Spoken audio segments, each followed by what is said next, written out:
I made a big mistake that cost me taking a listing. If you would like to learn from my mistake, you're in the right place. Let's talk.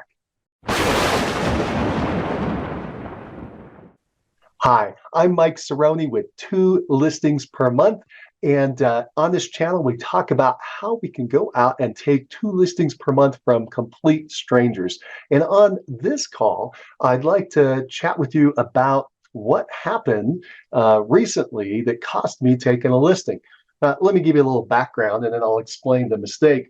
So I've been sending out some direct mail, been getting some phone calls that came in, chatted with a gentleman that called, had a great conversation, went out and met him, set a listing appointment, went out and met him at his property.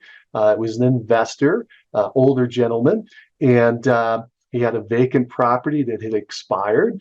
And so I went out to meet with this fella, and we had a great time. I kept it very low key because again, he's elderly. He's reached into his 80s, and he also has a daughter that's helping to advise him who wasn't there, and I wanted to make sure they were on the same page. So I didn't push very hard for anything. I'm usually not very pushy, by the way. I like them to make all the decisions very openly and freely. So I don't like a lot of pressure. And so I applied that here, and that was fine. So we had a good situation going, but we did not sign a listing agreement. So now you go into the follow-up stage, and I followed up with him once, and then followed up with him twice, and we were chatting on the phone about everything, and then I made a huge mistake. I stopped following up. Now, there were multiple reasons why, but the bottom line is I didn't continue to follow up with this fella, and with at least a weekly phone call, if not more frequent. And so about 3 weeks went by, and I recognized that I hadn't reached out to him. And I said, I better call him and check in on him. And so I went to do some research real quick in the MLS to see if anything else had popped up around him that was for sale, because that's a great way to start a conversation. You have a new listing here or something just sold, and to strike up a conversation. And so I'm looking, and all of a sudden I went, oh no, the guy had relisted with someone else. It wasn't me. And so I went, oh my goodness. And I looked and thought, oh, wow. And so I went back in my records, and sure enough, it was about a 3-week gap between when I was looking and when I had last talked to him. I didn't realize so much time had flown by. And I had a drip system going out to him by mail, so I thought that was enough. That's not, by the way. If you have somebody that you're in conversation with, you need to continue that method. So stay in conversation with them on the phone, at least, or you have to stay active. And I wasn't. I was doing more passive through the mail. Again, there are other things that I won't go into of why that happened that way, but the bottom line is I failed to follow up. That's a rookie mistake, and it cost me taking that listing. We had a great relationship going, should have taken that listing. And the cool thing about that, by the way, is I already took another listing, so that would have been the second listing for the month. Would have reached the goal of 2 listings per month, so really kind of kicking myself. What else can I tell you about that? It is interesting. I'll give some more lessons here since you're hopefully here in a captive audience. But that was the big mistake, by the way. The big mistake is not following up.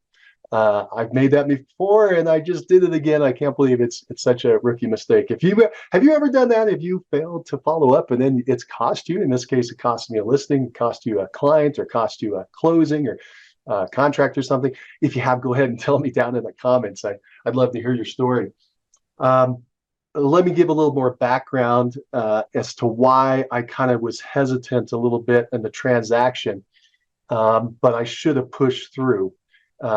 This gentleman we'd started dialogue after our meeting, and what it came down to is he started deciding that he wanted to raise the price after he expired to a point that would have been outside the range. So he wanted to basically price it about 10% higher than what it had expired at.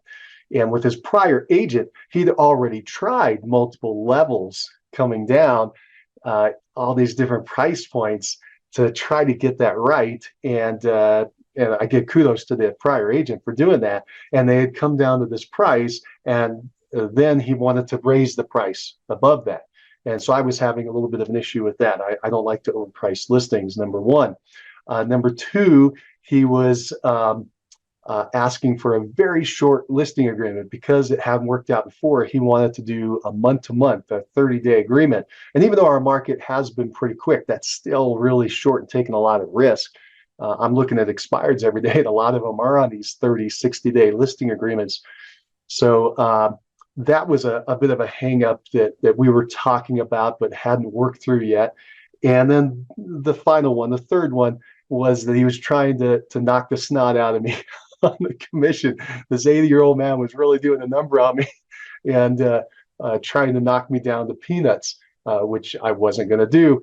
And so we were working through that. So we actually had a couple issues that were holding us up. That's why we weren't moving forward as well. I think we could have solved all of those because we kind of had some meeting of the minds on a couple of those things, but we didn't get to the conclusion. My error was not following up, okay, not continuing to follow up with him to try to resolve those and work those out. To give him some examples and some more information that may have been helpful for him. And by the way, you can't get all of them, but I think there was something there. We had a good rapport going, and that's critical. You have to have trust. So we had really good rapport. I liked him. He liked me. I think it would have gone well if I would have just done my job and followed up better. Okay. To complete the circle here, kind of interesting. All I can see is from the outside, the agent that he did end up hiring did in fact raise the price, raise it significantly, even higher than what we had been talking about. So in the old days, we used to call that buying the listing, where agent goes out and tells a seller a really high price to buy their listing, and then over the next couple of weeks or months or whatever, they try to then knock them down on the price, and it becomes very adversarial. I don't like to do that. I just like to give everybody the straight information right off the bat. And I also, by the way, I'm digressing a little bit, but I'll just tell you, I have the seller pick the price. I don't pick the price. If I pick the price and it doesn't work, then I'm the scapegoat and the bad guy, and they're going to get rid of me. So I have them pick the price. I explain everything, give them all the information and the data. I'll help them with a range of value, but they got to pick the price. They got to live with the situation. It's their home. And so that's a little bit of a tidbit that'll help you out.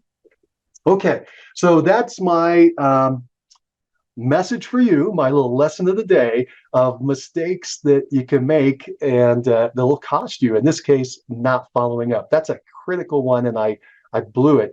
And that was with somebody that I talked to and set a listing appointment and met on a listing appointment, but hadn't signed. And we were in the next phase, which is the follow-up. I'll give you one more valuable lesson there. I think that it comes out as some reminds me, because again, I've been out of the trenches for a while and I have to sharpen my skills. When you're out on a listing appointment, there's a reason you're there. The seller asked you to be there. They invited you to be there, right? They agreed to meet you. And that means that one, they're interested in what you have to do. And two, they do want to sell their property. They're not going to invite you over there if they're not interested in doing something. And so with that in mind, you need to be assertive in moving towards the objective of listing their property. And the way you do that without twisting someone's arm is you just simply ask them. You got to ask over and over again, oh, well, would you like me to help you sell your home? And is there anything else you need to know? And I'd really enjoy helping you sell this property. Would you like to work with me? Okay. You might have to ask this question multiple times in multiple ways, and you'll find out exactly what's going on. That was another error that I made on the appointment, as I wasn't asking it. And again, I explained why. I'm back in the saddle. It was first listing appointment. I've been on it over a decade. I was taking it really slow and easy because this fellow was really nice, and I didn't want to push in the situation. However, with that, you got to ask for what you want. So that's the lesson. If they've invited you over there, they're expecting something, they're expecting this to work out, and you should expect the same thing, and you should be asking for the business. That's the other lesson here. All right, well, I hope this has helped. If it has, go ahead and give us a thumbs up and like this video. If you got any questions, comments, issues, go ahead and put them down in that comment section. Love to hear any mistakes you've made that have cost you a listing in this example, or any other kind of business in real estate. That would be really cool to hear about down in the comments. Also, if you haven't subscribed yet, go ahead and subscribe to that channel. Love to take you along on this journey. Hope this has been helpful. All right, take care. Bye now.